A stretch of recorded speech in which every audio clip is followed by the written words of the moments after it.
Boa tarde a todos e a todas. Bem-vindos, bem-vindas a mais uma palestra das Conversas Neuromusicais, projeto de extensão de divulgação científica do Grupo Neuromúsica UFABC, que em 2024 entrou em seu 10º ano de realização. E é com grande prazer que eu apresento o nosso palestrante de hoje, o William Teixeira. O William é violoncelista e professor adjunto no curso de música na Universidade Federal de Mato Grosso do Sul, onde atua desde 2016.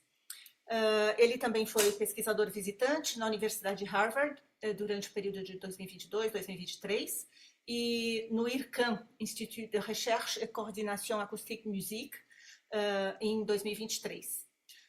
William realizou bacharelado em música com habilitação em violoncelo na Unesp, concluído em 2012, e obteve os títulos de mestre em música pela Unicamp em 2014 e doutor em música pela USP em 2017. E realizou estágio também de pesquisa na Polsacher Stiftung, na Suíça, e na Akademie der Kunst, em Berlim, na Alemanha. Além disso, como violoncelista, William atuou como solista frente a diversos grupos, incluindo a Orquestra Sinfônica da Unicamp, Orquestra Sinfônica de Rio Claro, Orquestra de Câmara da USP e USP Filarmônica, entre outras. Atualmente, ele se dedica à pesquisa sobre performance musical com suporte tecnológico, explorando enfoques filosóficos e sistemas computacionais. Seu trabalho resultou na estreia de várias peças de compositores contemporâneos de diferentes gerações.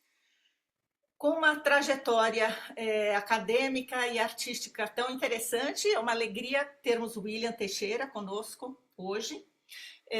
Ele vai nos falar, apresentará a palestra Interação Musical na Performance com Agentes Computacionais, onde vai abordar como os desenvolvimentos tecnológicos estão transformando a relação entre os seres humanos e a música.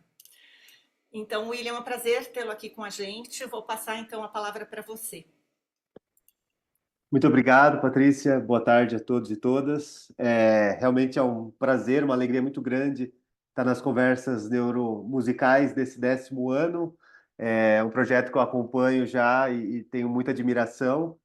Assim como a pesquisa da Patrícia e todo o grupo, né? Mais recentemente pude conhecer o João Sato, então já estabeleci essa relação de muito coleguismo com o grupo e fico muito animado em poder fazer parte um pouco mais perto dessas iniciativas.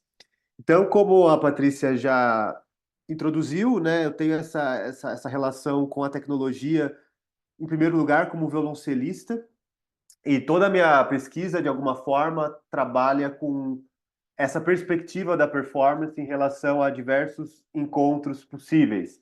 E para esta fala aqui, eu imaginei que, já que o título é uma conversa, e eu adoro conversar, que aqui eu poderia lançar alguns tópicos para que eventualmente a gente possa aprofundar nos momentos posteriores à minha fala e em outras oportunidades também. E nesse sentido, eu gostaria de destacar que o título que eu dei para essa exposição inicial, Interação Musical na Performance com Redes Computacionais, ele de alguma forma aglutina vários projetos que eu tenho realizado nos últimos anos. A Patrícia, de fato, introduziu os dois principais deles, que foi a minha residência em Harvard, que me possibilitou um contato muito mais direto do que eu tinha podido ter até então com a tecnologia musical, sobretudo no ponto de vista de começar a desenvolver os meus próprios sistemas. Foi uma experiência muito importante para isso. E mais recentemente, essa estadia no IRCAM, na França, que possibilitou também ter contato com algumas novas tecnologias que incorporam aquilo que a gente pode chamar de inteligência artificial dentro de contextos realmente mais complexos para esse tipo de interação, como, por exemplo, a improvisação. Então, eu vou tentar mencionar algumas dessas coisas, talvez eu me permita ser um pouco superficial. No entanto, o intuito é poder colocar algumas questões para que a gente converse com elas em seguida. Só confirmando antes, vocês veem minha apresentação, né? Sim, estamos vendo, sim. Ok. Então, vamos lá. Inicialmente, então, eu gostaria de situar que o título poderia ser, né, Interação musical com agentes computacionais. Mas falar da interação musical na performance, na minha visão, estabelece uma perspectiva que poderia ser e pode ser, tem sido, pelo menos no meu percurso, muito frutífera no tipo de relação que se estabelece com o contexto e com os objetos musicais em geral. Quando a gente coloca a performance não apenas como um objeto de estudo, que foi algo muito, talvez, corriqueiro a partir dos anos de 1990, sobretudo na linha de performance studies, onde a interdisciplinariedade geralmente resultava em um olhar de alguma disciplina que não a performance sobre o fenômeno da performance. O que eu tenho me proposto a fazer, junto de um movimento, obviamente, muito maior, é tentar colocar a performance ela própria como parte dessa produção de conhecimento. E nesse sentido, talvez uma pessoa que tenha sistematizado isso muito bem é o professor Paulo de Assis, do Orfeus, do Instituto Orfeus, na Bélgica, que ao falar dessa espécie de lógica da experimentação na qual a performance musical se encontra, entende em consonância com uma filosofia da ciência um pouco mais contemporânea, né, pós Thomas Kuhn, pós Michael Polanyi, entendendo então esse experimento não apenas como um processo de validação ou comprovação de uma hipótese anterior, mas de fato como um processo onde as próprias questões de pesquisa vão surgindo e onde o conhecimento surge não apenas de uma comprovação, mas do próprio processo. E nesse sentido, então, eu creio que a performance musical tem muito a oferecer na medida em que ela corporifica questões que até então talvez permanecessem num terreno mais abstrato. E nesse sentido, a produção de conhecimento ocorre por parte da performance não apenas porque ela vislumbra chegar em cima de um palco, e como dizia meu orientador Silvio Ferraz, a performance é que se coloca sujeita a receber os tomates no final da apresentação, então a gente tem uma responsabilidade bastante singular, mas também porque em todo o processo ocorre alguma coisa que eu tenho visto como uma espécie de depuração das hipóteses teóricas. Muito daquilo que até então pode parecer muito fascinante, encantador na pesquisa, quando a gente tem que preparar uma performance e se coloca nessa posição, muitas dessas concepções talvez não se sustentem da mesma forma. E por isso eu creio que a performance tem muito a contribuir ao diálogo interdisciplinar, não apenas como objeto, mas como perspectiva epistemológica. Mas antes de entrar, então, no assunto principal desta fala, que é a ideia de interação musical com agentes computacionais, como a gente sempre está lidando com públicos bastante heterogêneos, eu gostaria de apenas exemplificar de que tipo de música a gente está falando, de que tipo de relação a gente está tratando quando fala de performance musical com esse tipo de recurso tecnológico. Então, eu vou colocar aqui alguns breves minutos, 1 ou 2 minutos, de uma gravação que eu realizei em Harvard no ano passado, de uma peça que é bem emblemática dentro da tradição da música eletrônica mista, ou música eletroacústica mista, que foi composta então por esse inglês chamado Jonathan Harvey, com o título Advaya. E eu vou colocar talvez um trechinho inicial e depois em seguida um trecho do meio, eu tenho um pouco mais de atividade, para contextualizar de que tipo de música a gente está falando e em seguida eu poder dizer como é que essa questão dos agentes computacionais pode contribuir para esse terreno de investigação. Então, de Jonathan Harvey, Advaya.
deixo um pouco mais à frente.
Ok.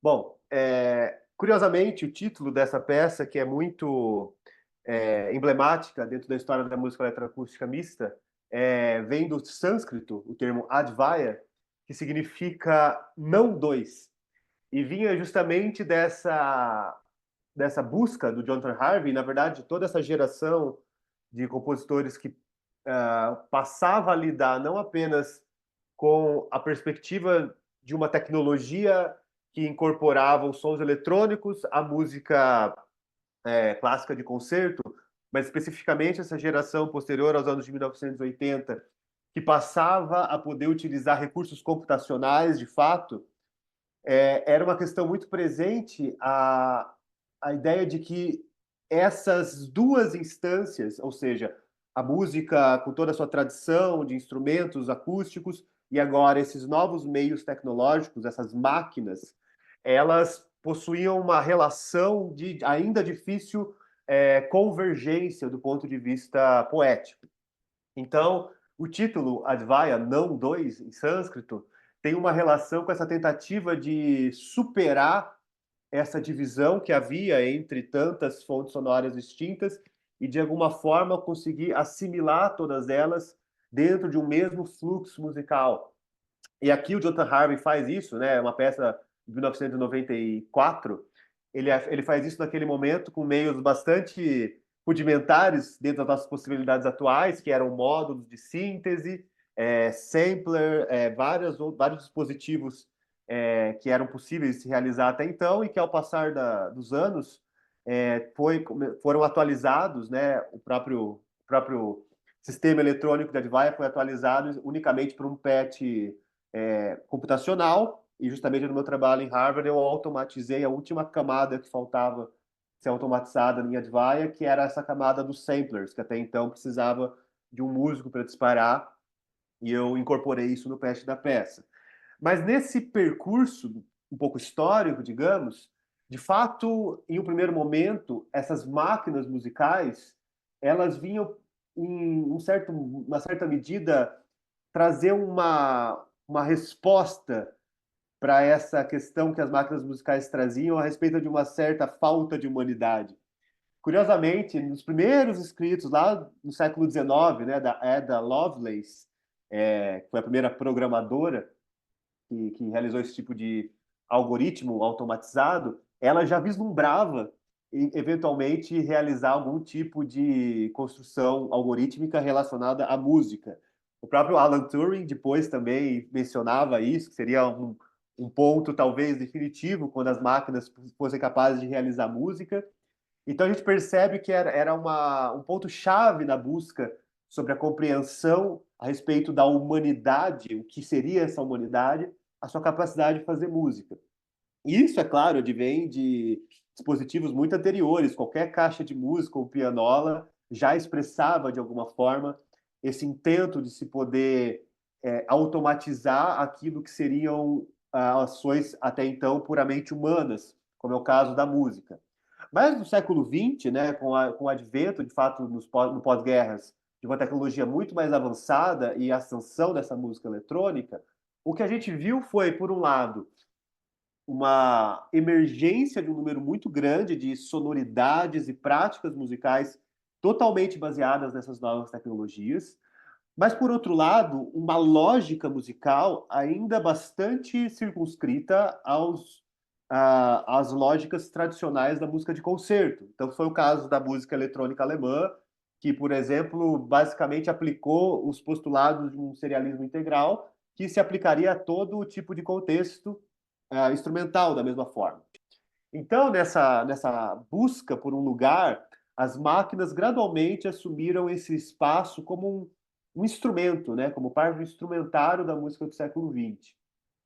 No entanto, eu creio que nas últimas décadas a gente tem sido possível considerar esse papel das máquinas musicais de uma outra forma que não simplesmente como um instrumento musical. E é aqui que eu acho que o conceito de agentes computacionais pode contribuir muito, especialmente para a performance, onde, no final das contas, para se preparar uma interpretação, a lógica que subsidia a gênese dos sons produzidos eletronicamente, ela passa muito menos pela arquitetura desse algoritmo ou dessa lógica que produz sons e passa muito mais pelas formas como cada um dos agentes colocados em uma relação dialógica, digamos assim, como que ele vai se comportar em relação aos demais. Nesse sentido, se esse outro é uma outra pessoa, é uma máquina ou é uma série de instruções já pré-estabelecidas, isso tem mais a ver com a minha forma de me relacionar com esses outros agentes do que de fato com a identidade deles. Então é um pouco por aqui que a ideia de agentes computacionais tende a contribuir para essa perspectiva. E aqui eu acho que é muito interessante, também tem a ver com a minha proposta de trazer esse tema para a nossa conversa de hoje, porque eu creio que, para vocês que lidam com neurociência mais do que para mim, é muito fascinante observar como que a ontologia desses agentes computacionais está intimamente ligada com as diversas perspectivas que se há, com as diversas abordagens que se há sobre a relação mente-corpo, dentro da filosofia da mente, dentro da neurociência como um todo. E a gente percebe, e eu acho isso também uma coisa fascinante da perspectiva da performance musical, que tão diversas quanto são as abordagens dentro da filosofia da mente para a relação mente e corpo, também são os modelos para se desenhar e para se realizar esses agentes computacionais. Então, a gente percebe dessa forma que, ainda que todos os modelos para essa relação sejam, via de regra, modelos que opõem-se entre si, quando a gente observa a sua aplicação na programação e no design de agentes computacionais, na realidade, mais do que resultar em modelos certos ou errados, o que eles resultam são em modelos de funcionamento diverso. Portanto, as diferentes ontologias dos agentes computacionais que correspondem às diversas formas de se considerar a ontologia humana como um todo, se desdobram dentro dessa relação que compõe os agentes. E aqui é muito importante, eu acho, observar que essa perspectiva de se olhar tanto os agentes computacionais quanto os seres humanos em geral, a partir dessa sua capacidade de agir, eu creio que seja um viés filosófico que se mostra muito produtivo. A gente observa por séculos na filosofia ocidental essa ideia de que a gente procura compreender a essência do ser humano. Enquanto nos últimos 100 a 200 anos, sobretudo a partir da fenomenologia, o que a gente observa é uma busca menos interessada em entender o que é esse ente em si mesmo, ou esse ente essencial, mas esse ente que age, ou seja, esse agente em suas próprias capacidades de agir. E aqui, então, esse modelo, nessa arquitetura muito básica dos agentes computacionais, que corresponde, evidentemente, ao modelo mente e corpo, e aqui se desdobra a partir dessa proposição do Paul e do McWorth, uma relação entre controlador e corpo. Eu creio que a gente vai poder observar diversas formas em que essas duas instâncias interagem dentro da constituição de um agente. Os próprios autores, o Paul e o McWorth, definem agente como qualquer coisa que age em um ambiente. E eu acho essa definição tão abrangente quanto generosa, porque nos permite, então, incluir esses agentes computacionais também em sua aplicação musical, embora talvez a gente possa problematizar um pouco mais adiante. Mas, inicialmente, a gente percebe que esses são os dois componentes básicos que formam um agente, o controlador e o seu corpo. Do ponto de vista do corpo, né, a gente teria talvez duas formas primárias que ele poderia se manifestar. A gente poderia estar falando de um embodied agent, um agente corporificado, talvez, então, algum tipo de agente computacional que tem realmente sensores e que possui algum outro tipo de produtor e transdutor de sinal que seja capaz de emitir algum sinal em resposta, seja em forma de um movimento, ou seja em forma sonora. Obviamente, os dispositivos robóticos são os exemplos mais claros disso, mas também podemos considerar máquinas virtuais como tipos de existências para esse corpo de um agente computacional. E a relação desse corpo vai ser justamente com um controlador, que seria então essa mente do agente, capaz de processar os sinais recebidos na forma de perceptos e, a partir desse processamento, poder propor algum tipo de resposta, ou o termo que eu prefiro, que é diálogo, com esse ambiente no qual no qual a gente se encontra. Então, ele recebe perceptos e envia comandos, e o corpo, então, cria essa mediação com o ambiente, no caso, recebendo estímulos, os quais ele vai traduzir enquanto perceptos para esse controlador, e recebendo os comandos do controlador, devolvendo ao ambiente em forma de ação, portanto. E dessa forma, a gente fecha um ciclo que define essa atribuição de agente a essa entidade. Mas a gente percebe que na constituição desse controlador existem alguns componentes que eu acho que são muito interessantes a gente observar rapidamente.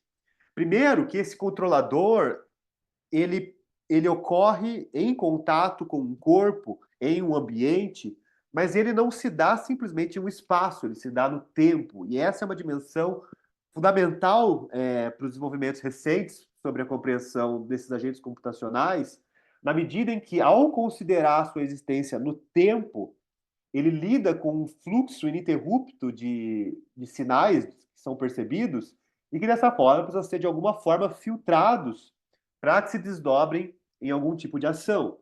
Então, a partir desse fluxo de percepções, esse percept stream, a gente vai ter no seu conjunto, no seu acúmulo, através do tempo, a construção de uma espécie de história, que é o conjunto, então, de todas essas experiências, de todos esses perceptos coletados dentro da existência desse agente em um ambiente. Em posse desses perceptos relacionados, então, à sua história, o que a gente tem é uma terceira função, que é a transdução, que é a interpretação desses perceptos em algum tipo de comando, que então devolve uma reação que esse controlador estabelece para que o corpo haja naquele ambiente. Só que dentro dessa relação e dentro desses três componentes, eu creio que existe um outro componente que o Paul e o McWorth apresentam, que me interessa bastante para pensar os agentes computacionais na música mais adiante, que são, então, os seus estados de crença, seus belief states. E aqui é muito legal porque a gente percebe que esses agentes computacionais, eles não apenas estão colocados, né, com uma tábula rasa nos ambientes, mas eles, obviamente, já trazem consigo diversas outras formas de se relacionar com esse ambiente que já estão pré-definidas. Então, nesse sentido, também a gente tem uma relação muito, muito clara, obviamente, com a ontologia humana, na medida em que nesses estados de crença a gente vê tanto crenças que aparentam ser inatas, né, ou condições que aparentam ser inatas, e tudo isso é muito legal porque é extremamente controverso dentro da filosofia da mente, dentro da neurociência no geral, mas que dentro da construção de agentes computacionais, essas divergências basicamente se desdobram em tipos distintos de agentes. Então, quando a gente observa esse estado de crença aqui, a gente observa uma série de pré-definições que vão, de alguma forma, reger a interpretação desses dados, desses perceptos que vão ser recebidos, e também vai ser, de alguma forma, construída ao longo do tempo. Então, as duas funções principais que o Paul e o McWorth propõem dentro da estrutura desse estado de crença é, primeiro, essa função de atualização de um estado de crença. Então, você tem esse estado original, o originário S, sua relação com um percepto ou com um fluxo de perceptos, né, com o percept stream, que, por sua vez, vai atualizar um novo estado de crença, que é algo que eu acho muito interessante, porque nos mostra essa capacidade de transformação das crenças também. Como que a crença ela pode ter um componente inato, mas sempre vai estar se transformando, ou pelo menos tendo a capacidade, a partir dessa função, de se transformar. Mas esse estado de crença, por sua vez, vai se relacionar com os perceptos, não apenas se atualizando, mas também se desdobrando em um comando. Então, a segunda função desse estado de crença vai ser produzir alguma ação que vai ser realizada pelo corpo a partir de um comando dado pelo controlador. Então, essa arquitetura básica dos agentes computacionais e sua relação com diversos tipos de ontologia, eu creio que seja muito importante para que depois a gente entenda como eles podem se comportar em um contexto onde esses sinais são, então, oriundos de uma prática musical. E um terceiro ponto que também me parece muito interessante mencionar aqui rapidamente é que, assim como a ontologia dos agentes computacionais está intimamente ligada com a concepção ontológica que se tem da relação mente-corpo, dentro da constituição humana no geral, também os diversos paradigmas epistemológicos que a gente tem dentro da construção do conhecimento humano vão se desdobrar em formas distintas desse agente computacional compreender os perceptos, ou compreender os sinais que lhes são dados, e a partir dessa interpretação, então, poder agir face a esses perceptos, face a esse ambiente no qual ele se encontra. Então, minimamente, a gente teria os quatro grandes paradigmas epistemológicos que se desdobram em lógicas distintas na arquitetura de agentes computacionais. Então, a gente vai ter um primeiro paradigma, compreende, então, que o conhecimento é aquilo que nós somos capazes de alguma forma, representar ou simbolizar de uma outra forma na nossa compreensão. No Ocidente, é claro, o nosso grande paradigma representacional é o paradigma linguístico. Então, nós conhecemos aquilo que nós somos capazes de interpretar linguisticamente, somos capazes de interpretar não apenas a sua semântica, mas também a sua sintaxe. E dessa forma, podemos decompor essa realidade na medida em que a representamos enquanto linguagem. E o conhecimento seria, então, aquilo que nós somos capazes de representar desta forma, que está ligado, obviamente, a toda uma corrente da filosofia da linguagem que lida, então, com a formalização lógica como a forma de se considerar o conhecimento humano, que nós sabemos é uma lógica muito importante para a própria constituição de uma lógica computacional, pelo menos na sua origem. Mas essa não é a única forma de nós considerarmos o conhecimento humano, não é o único paradigma epistemológico. Nós vamos ter uma segunda modalidade, que é esse paradigma situado ou reativo, que está intimamente ligado, né, com uma corrente do pensamento britânico no século XVIII, que era conhecido como epistemologia do senso comum, que é a ideia de que, então, a gente traz um estado de crença que ele basicamente vai nos direcionar para as nossas relações com a realidade, sempre de alguma forma buscando na realidade as comprovações ou as refutações desse estado prévio de crença. Então, esse senso comum, ele se reverte justamente dessa maneira onde todo percepto, de alguma forma, implica em um comando. Então, antes de pensar no conhecimento como uma análise sintática da realidade, ou seja, como uma forma de se representar em linguagem aquilo que nós experimentamos, esse segundo paradigma vai enxergar, pelo contrário, que é a partir das nossas reações a essa realidade que nós conhecemos de fato e temos uma construção do conhecimento. Teríamos, então, um terceiro paradigma, esse paradigma conexionista, talvez seja um paradigma mais mainstream, recentemente, talvez, que vai compreender o conhecimento não tanto quanto a sua capacidade de ser analisado linguisticamente ou de produzir reações, mas a sua capacidade de ser categorizado. Então é aqui que, por exemplo, vou entrar dentro da lógica computacionais, as redes neurais, né, a nossa capacidade de jogar para compartimentos ou gavetas, categorias de conhecimento, toda a nossa experiência, que por sua vez também vão ter essas categorias como recipientes que serão evocados face a novas experiências. Então, nesse sentido, é a partir dessa relação entre a nossa experiência e a sua capacidade de categorização que nós teríamos, de fato, uma construção do conhecimento.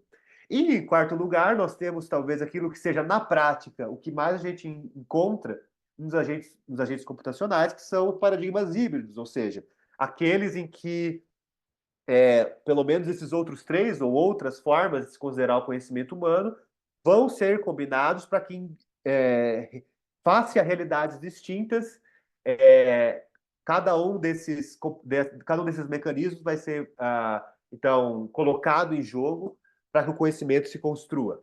Então, na arquitetura desses agentes computacionais, o que a gente percebe é uma estrutura ontológica que relaciona uma capacidade de experimentar o ambiente, experimentar o mundo, né? E aqui, obviamente, a gente ainda enxerga termos bastante cartesianos, né? Uma res cogitans, ou seja, uma mente que pensa, que estabelece a existência a partir da sua capacidade de pensar, e uma outra substância, né, esse corpo, de alguma forma, age no mundo na sua capacidade extensiva, portanto. E na sua construção do conhecimento, na relação mente e corpo que nós vamos ter, vão ser diferentes formas de considerar a relação entre a experiência adquirida na existência e a nossa capacidade de alguma forma, processar essa experiência. Bom, para falar como essa estrutura pode se aplicar dentro da experiência musical, o que eu gostaria agora é apresentar um outro exemplo musical para, de alguma forma, deixar esse contexto mais claro, que é justamente a peça que eu trabalhei ano passado no IRCAM, utilizando o sistema que eles estão desenvolvendo lá, o Soulmax 2, que é um sistema, então, baseado naquilo que a gente poderia chamar, grosso modo, de inteligência artificial para interação em tempo real. Então, eu vou colocar aqui dois trechos. Eu vou colocar o trecho inicial, que mostra como o violoncelo vai se relacionar com uma série de sons. No caso, o Roberto Vittorio é o compositor de uma peça para violoncelo solo chamado Cronos 3.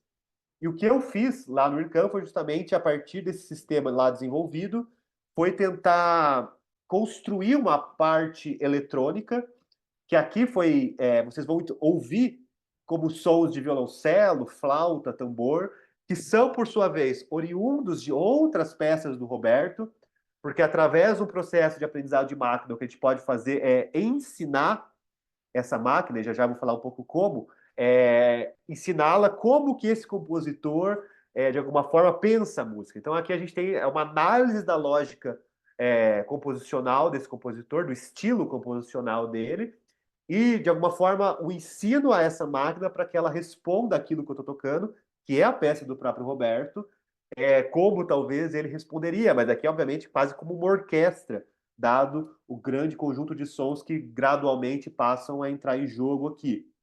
Então, eu vou colocar um trecho inicial, que talvez explique mais ou menos como essa relação surge, e depois vou colocar um trecho no meio, que é um trecho que eu adoro, porque é um trecho onde ali o que acontece é, devido à escrita da parte de violoncelo do Roberto ser muito aberta, a gente conseguiu construir ali uma forma de diálogo onde o resultado é, de fato, como se o violoncelo estivesse acompanhando essa orquestra que o sistema está criando a partir das sonoridades coletadas do repertório do próprio Roberto.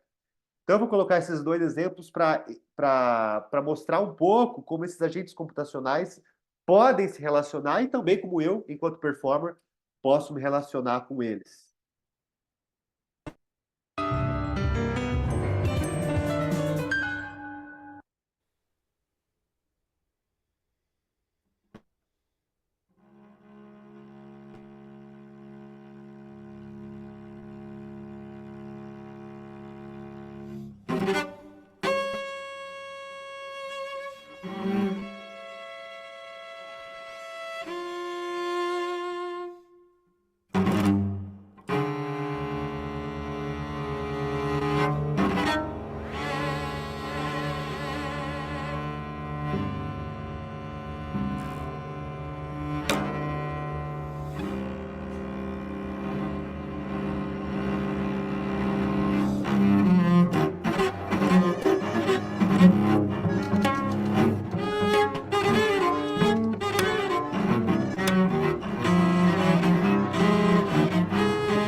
E agora o segundo trecho, onde essa relação se torna mais dialógica, de fato.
E só um rápido exemplo, então.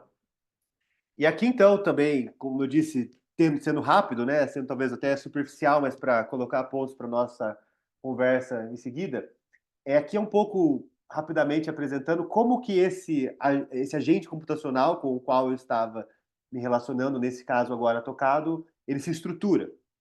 Então, o que a gente tem aqui é, são três, na verdade, módulos. O terceiro aqui, na verdade, um submódulo do segundo, como eu já vou contar.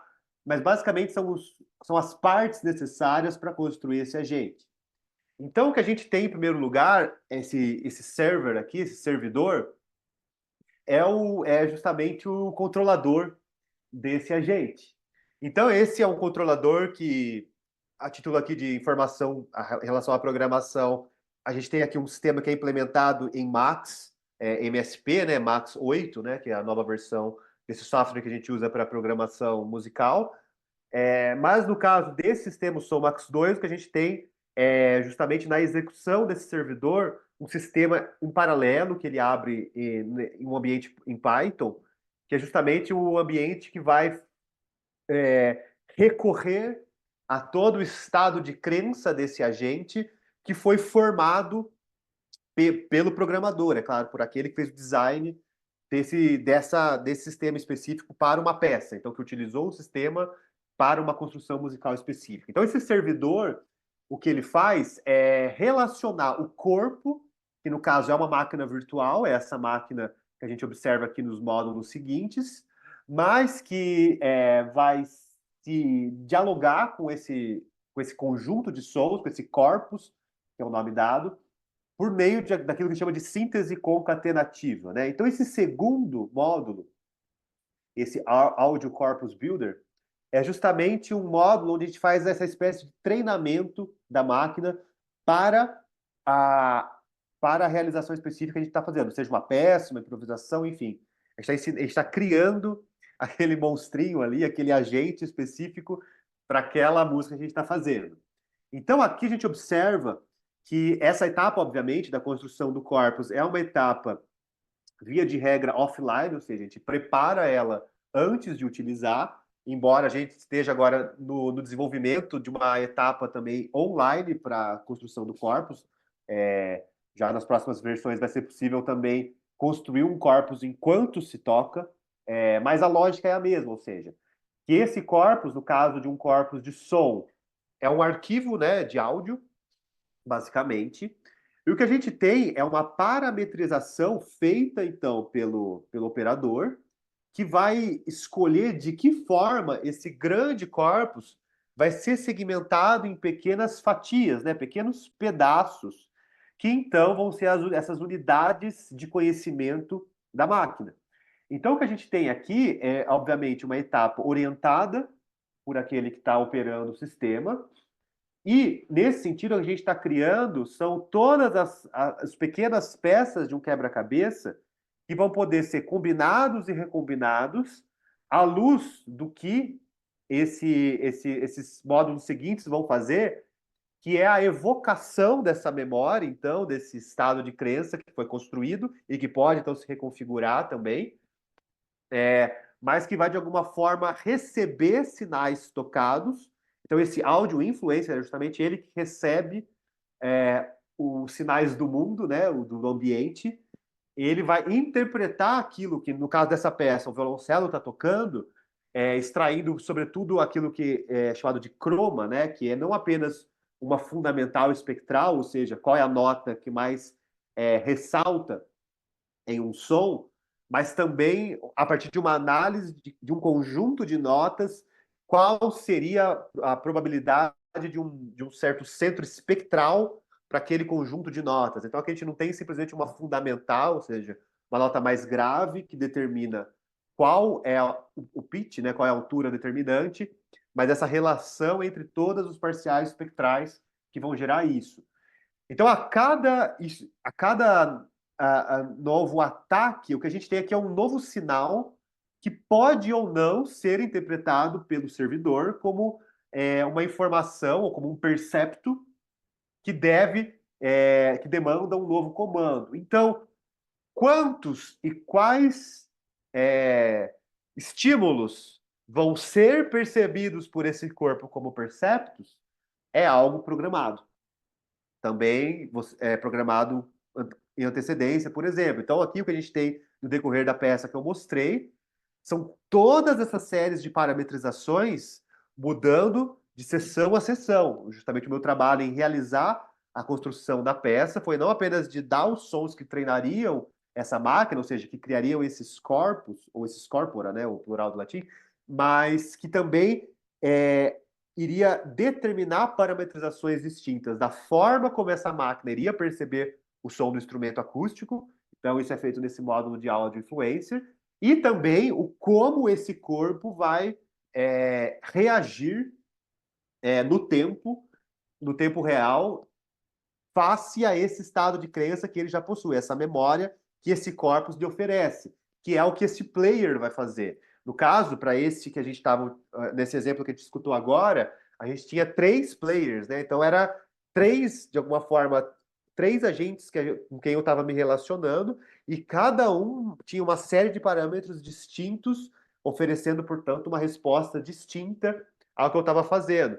Nesse trecho que eu mostrei em segundo lugar, por exemplo, que a gente tem uma coisa muito interessante, que é onde eu parametrizei ali uma liberdade maior para esses agentes. Portanto, ali eu pude, de alguma forma, escutá-los mais e eles não estavam mais tão dependentes de mim para fazer as suas escolhas. E aí eu podia, de alguma forma, esperar as melhores oportunidades para me inserir naquela construção musical mais ampla. Bom, é muita coisa, mas aqui, de novo, né, tá a referência do artigo, deve sair a qualquer momento agora na Música Hoje, onde eu relato mais detalhadamente esse processo de design todo. Mas me interessa falar, né, como eu disse no título, né, não apenas dos agentes computacionais, mas da nossa interação musical com esses agentes.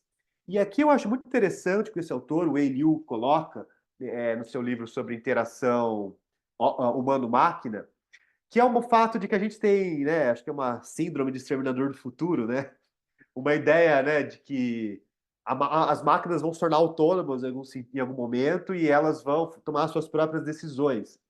Mas o Eliu parte de uma premissa muito interessante, que é o fato de que até agora todas essas máquinas têm sido desenvolvidas a partir de uma lógica humana e em resposta a demandas humanas.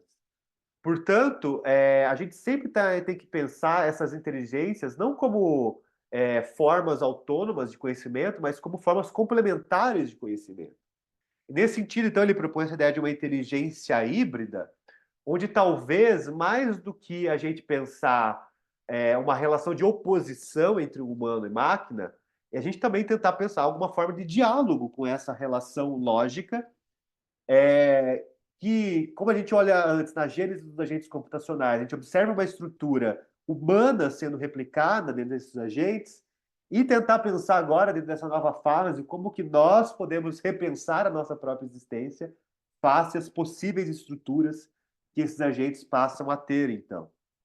E nesse sentido, a gente tem um contexto talvez difícil para a nossa mente moderna compreender, que é uma ideia de agenciamento distribuído, onde a nossa epistemologia, a nossa existência se dá não apenas enquanto sujeitos face a uma realidade, ou seja, essa dicotomia também cartesiana, né, moderna, entre um sujeito e um objeto, mas também, em certa medida, uma forma de conhecimento que se dá em conjunto, que se dá em um coletivo. Então, essa é uma forma talvez pré-moderna de se conceber a relação com a realidade, onde a gente se vê não como entes separados, mas como, de fato, comunidades. E nesse sentido, o que essas máquinas ou esses agentes computacionais contribuiriam seriam com novos entes na construção de comunidades para um conhecimento compartilhado e para uma forma de se construir esse conhecimento igualmente conjunta.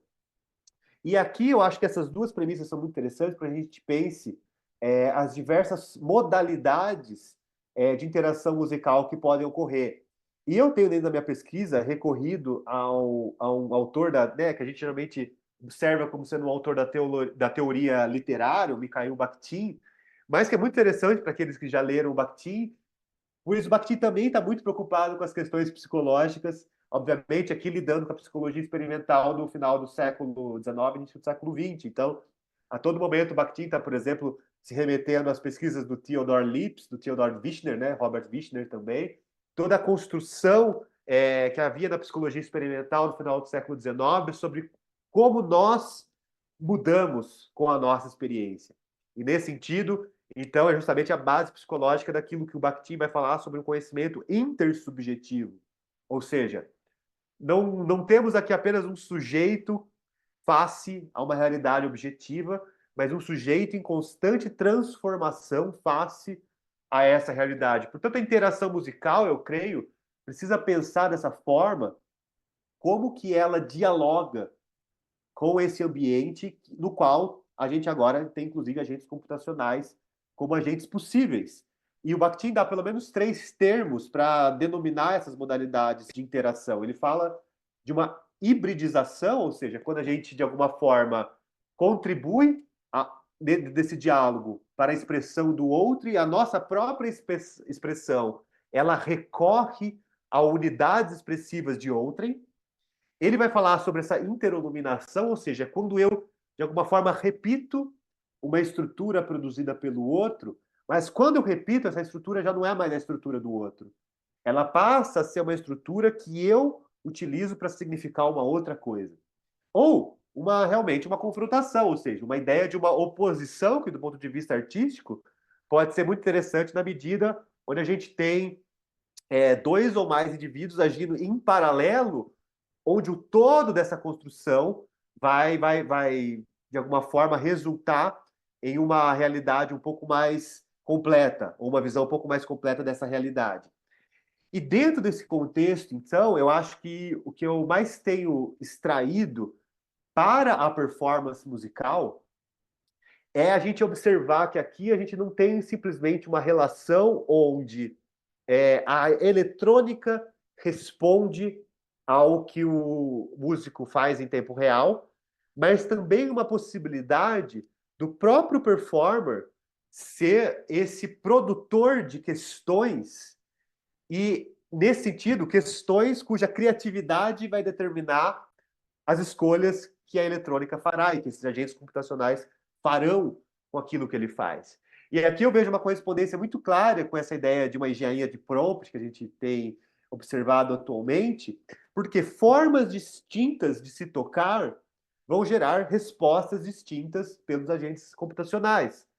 Portanto, aqui se trata não mais de tocar a nota certa ou tocar com o som que meu professor falou que é legal, mas também de fazer escolhas musicais em relação ao som, em relação à afinação, em relação a todos os componentes da expressão musical, pois todos esses componentes vão ser interpretados de uma forma distinta pelos agentes computacionais. Portanto, a atenção ao que se faz se torna muito distinta na medida onde eu me vejo não apenas como um solista, onde eu tenho um acompanhador dentro desse agente computacional, mas de fato em um diálogo, onde estamos aqui em pé de igualdade dentro da construção de uma construção musical mais ampla. E antes de encerrar aqui, eu achei que seria interessante mencionar uma coisa que sempre que eu falo sobre esses assuntos surge. Um rápido parênteses sobre a questão da autoria. Porque sempre quando eu toco essas coisas, ou faço, né, e falo um pouco do que está acontecendo, geralmente vem uma questão que eu aqui me sinto confortável nas conversas neuromusicais para apresentar um pouco de como eu penso essa questão, que é a questão da autoria. Afinal, quem é o compositor ou quem está fazendo uma música que passa por esses agentes computacionais? E aqui, muito rapidamente, né, dentro dessa panorâmica que a gente está fazendo, eu acho que, primeiramente, a gente precisa lembrar que essa ideia de uma autoria individual é um problema eminentemente moderno.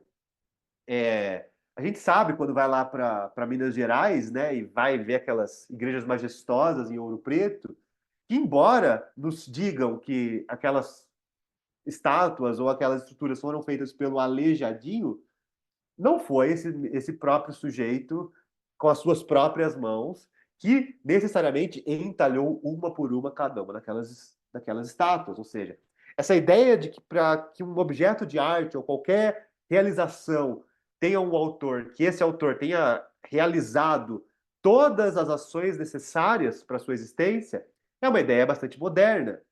E a gente também observa ao mesmo tempo, quando a gente enxerga a presença dos agentes computacionais, um outro movimento, que é um movimento que a gente tem observado não de agora, mas de décadas, de uma comoditização da arte, ou seja, uma ideia de que a gente sempre precisa procurar uma forma mais rentável, mais barata, mais rápida, de se realizar os meios materiais que a gente precisa para realizar a arte.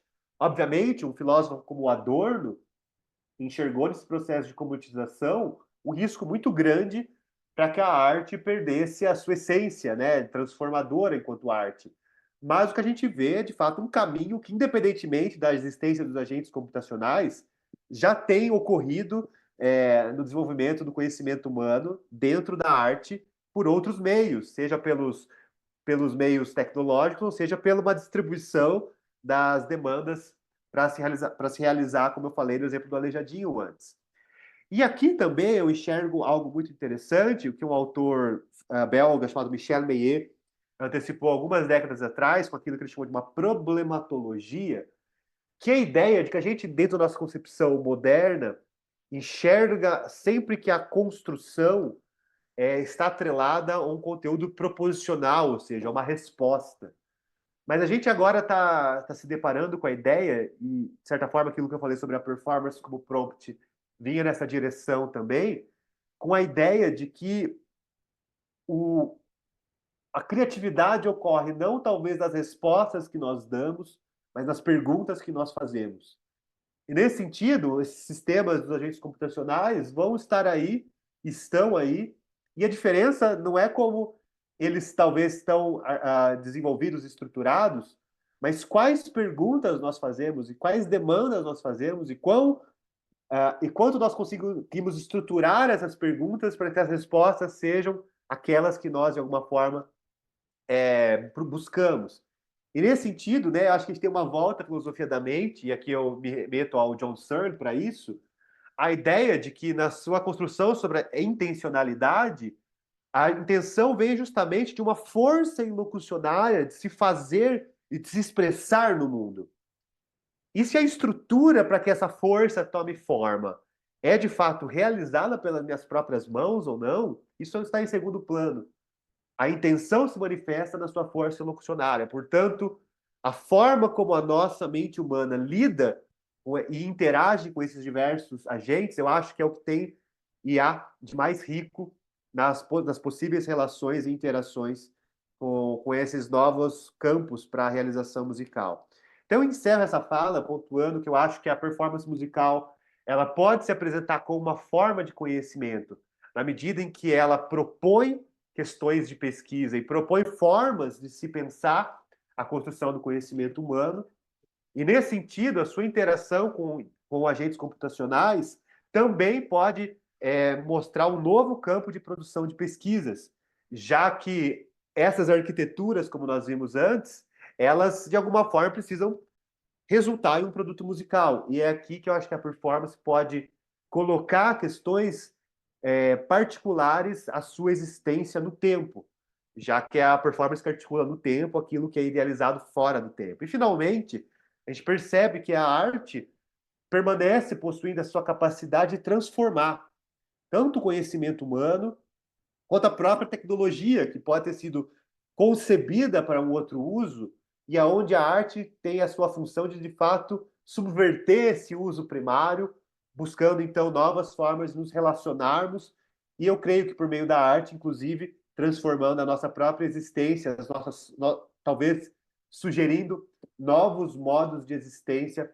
face a esses agentes.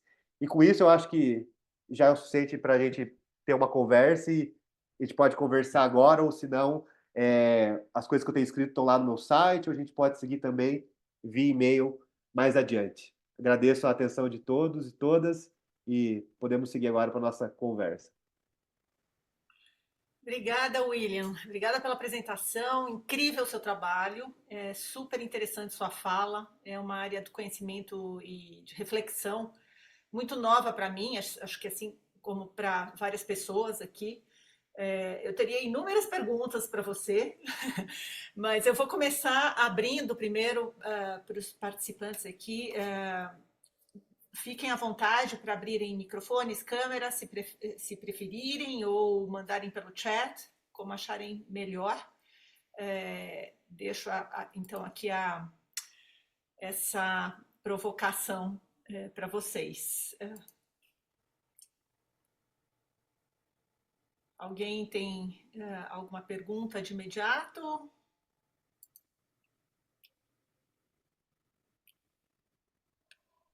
Enquanto o pessoal digita, nesse tempinho, obrigada, William, pela apresentação. Vários conceitos novos para mim, foi bastante interessante ouvi-lo e me desafiar em algumas concepções que a gente, né, às vezes a gente fica dentro de uma bolha, assim, né? Então, a sua fala foi muito interessante para mim. Na verdade, eu queria colocar, na verdade, uma dúvida. Quando você apresenta essa segunda peça, a Cronos 3, você comenta que no início a sua relação com esse agente computacional foi um pouco mais dependente de você, né? Se a gente estava dependendo mais de reagir ao que você colocava, enquanto no segundo momento houve mais uma interação, um diálogo, como você colocou, né? Minha dúvida é, isso também é parametrizado, isso também foi programado, ou isso emergiu da interação? Como é que isso funciona, essa dinâmica social, vamos chamar assim, né, dessa interação? Como é que ela emerge, assim? Legal, obrigado pela pergunta. Acho que como toda dinâmica social, a gente tem um certo grau de antecipação, mas a gente sempre se surpreende com o resultado, né? E foi esse o caso. Obviamente, todas as sessões da peça foram parametrizadas individualmente, então ali não dá para ver no vídeo, mas quando eu vou entrar numa nova sessão, eu com um pedal passo então para uma nova sessão dentro do PET eletrônico e aí uma nova série de parâmetros entra em jogo para operar o agente. Porém, a grande beleza disso, né, e por que esse sistema foi tão interessante para essa peça, É porque é uma peça muito solta. Não, a gente não tem semínima e semicolcheia. A gente tem sons escritos mais ou menos longos. O quão longos eles serão, já na versão original, para violoncelo solo, não está determinado.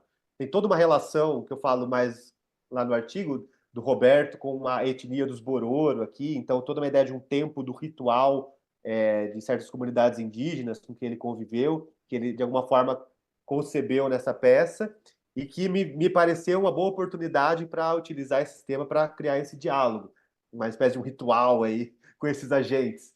E aí, cada vez que a gente tocar, por mais que os parâmetros sejam os mesmos, o que essa máquina vai escolher como sons para conversar comigo muda totalmente. E é isso que tem muito estimulante, assim, de tocar esse tipo de música, porque, de fato, a cada vez que eu tocar, vai ser totalmente diferente. Embora, como eu digo, os parâmetros são fixos, então eu sei que ali eu posso estar um pouco mais tranquilo, que o agente vai propor mais e eu posso ficar mais em segundo plano, talvez.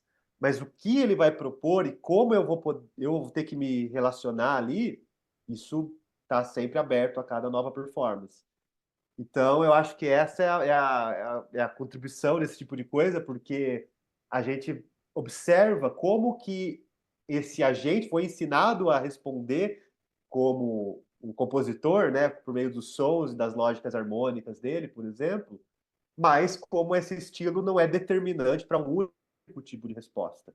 Então, nesse sentido, quanto mais eu toco também, mais eu vou me surpreendendo com as possibilidades que emergem dessa relação. E acho muito, para mim, é muito estimulante. Eu não estou vendo nenhuma pergunta no chat e não estou vendo nenhuma mão levantada, então vou aproveitar para fazer uma pergunta também. Tá bom. Uma pergunta mais ampla, assim, William. Como é que a performance híbrida entre seres humanos e agentes computacionais, como é que você acha que essa performance está transformando não apenas a expressão musical, mas também a nossa cognição e as respostas emocionais e estéticas à música? Legal. Até quando o João Sá estava aqui, né, ele propôs, olha, vamos fazer um F-Nears para ver se tá diferente quando você toca com uma pessoa, quando você toca com a gente. E é aqui que eu acho que a ideia de performance tem muito a contribuir. Porque, assim, é, a gente tem uma visão, né, sobre a tecnologia que geralmente nos é entregue por quem está trabalhando mais na base com essa tecnologia e que, no caso da música, via de regra, são compositores.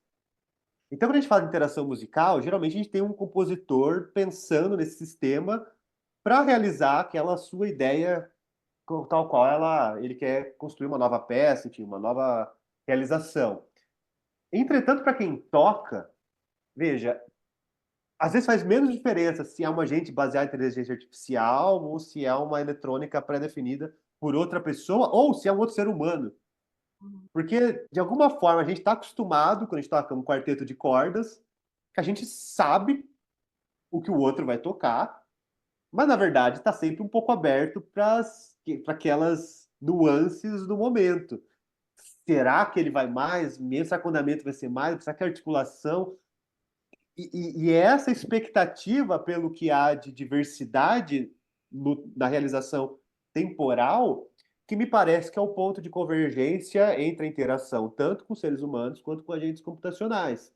Embora ambas tenham parâmetros normativos pré-determinados, ambas estão abertas para coisas novas que vão emergir naquele momento, que é a razão pela qual eu defendo que existe um componente de improvisação, mesmo na música escrita, Uhum. porque a gente sempre está relacionando com uma liberdade do intérprete que demanda tomada de decisão no tempo da performance.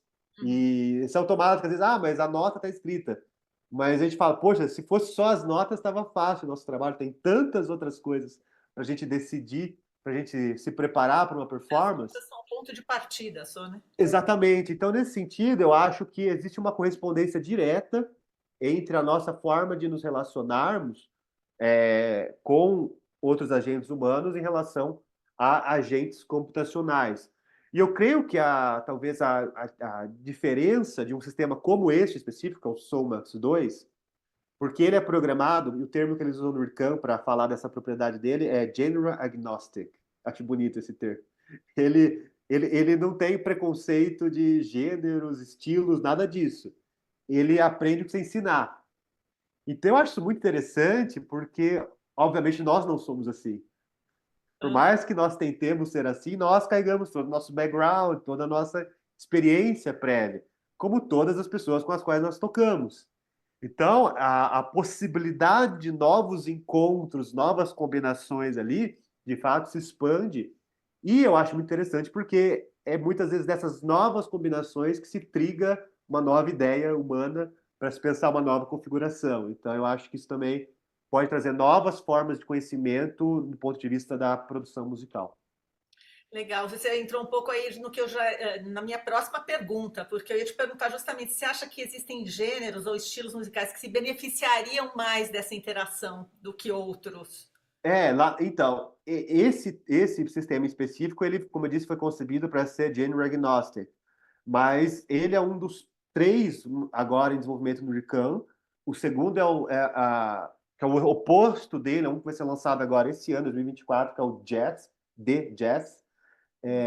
Como o próprio nome diz, já tem uma ideia um pouco de uma experimentação mais guiada por gênero. Então, ali ele vai pensar as suas escolhas, não só em relação ao que o músico está tocando em tempo real e ao estado de crença dele, mas também tentando, de alguma forma, premeditar e até mesmo sugerir uma ideia de forma. Uhum. Então, olha, tocamos 5 minutos, você acha que está na hora de voltar para o tema? Sabe? Então, ele começa então a indicar uma realização formal que está mais associada a gêneros, digamos, tradicionais da nossa prática musical. E tem um segundo sistema que é o DICE2, que ele é um misto entre os dois, então ele é menos impositivo em relação ao estilo, ele está um pouco mais aberto, mas ele também não é tão agnóstico quanto o Somax 2. E, assim, eu convido vocês a, de repente, entrarem, né, nos demonstrativos que tem no YouTube do Somax 2. É um sistema fascinante. Então, você pode colocar lá um corpus que é palestrina, esse já vem pré-definido, e aí eu poderia dar palestra aqui, colocar o corpus palestrina e ele harmonizar tudo que eu falaria com uma harmonia de palestrina. Então, ele está aberto também a se reconfigurar de acordo com conjuntos harmônicos e rítmicos também associados a outros estilos. Ele só não vai te determinar, no caso do Somax 2, essa ideia de forma global, porque não é o propósito dele. Muito legal. Mais alguma pergunta, gente? A gente já passou um pouquinho aqui do tempo, mas se tiver uma pergunta para encerrar, ainda podemos passá-la aqui para o William. Eu, assim, falei das coisas que eu falei sobre ontologia dos agentes computacionais de uma forma rápida, porque eu sei que vocês estão muito dentro dessa discussão. Se por acaso for interessante aprofundar numa outra ocasião também, é algo, como eu disse, eu não lido tanto com a parte da neurociência, mas a parte da filosofia da mente muito me interessa. Então é pouco por aí que eu acho que a gente tem esse diálogo e que, se no meu caso, obviamente, se desdobra em fazer música. Uhum. Mas que talvez para as pesquisas de neurociência tenham Não, tem várias talvez coisas aqui que eu contribuições. gostaria de conversar com você, sim, William. E a gente vai entrar em contato com você novamente, com Maravilha. certeza, para aprofundar aí essa conversa. Tá ótimo. Pessoal, então, se não temos mais perguntas, encerramos por aqui. William, muito obrigada mais uma vez pela sua participação. Foi um prazer enorme tê-lo aqui com a gente hoje. E esperamos todos vocês, para a próxima palestra, que vai ser no dia 5 de agosto. Então, anotem aí já, por favor. Obrigada, então, Muito pela obrigado, participação de Patrícia. todos. Obrigada, William, mais uma vez. Grande Tchau, abraço. tchau, pessoal. Obrigado. Até a Tchau. próxima.